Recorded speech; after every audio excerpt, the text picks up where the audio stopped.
16 वर्षाचा एक्सपिरियन्स आहे. आम्ही जवळजवळ 112 कोटीपेक्षा जास्तचे ऍसेट मॅनेज करतोय.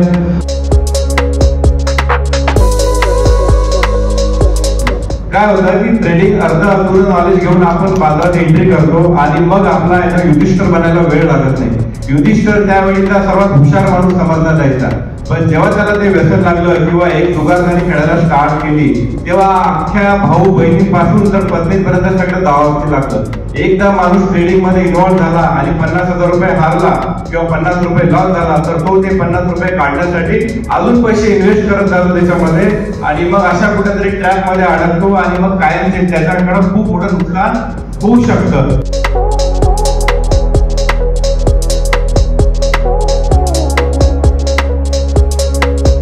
Mutual fund investments are subject to market risks. Read all scheme-related documents carefully.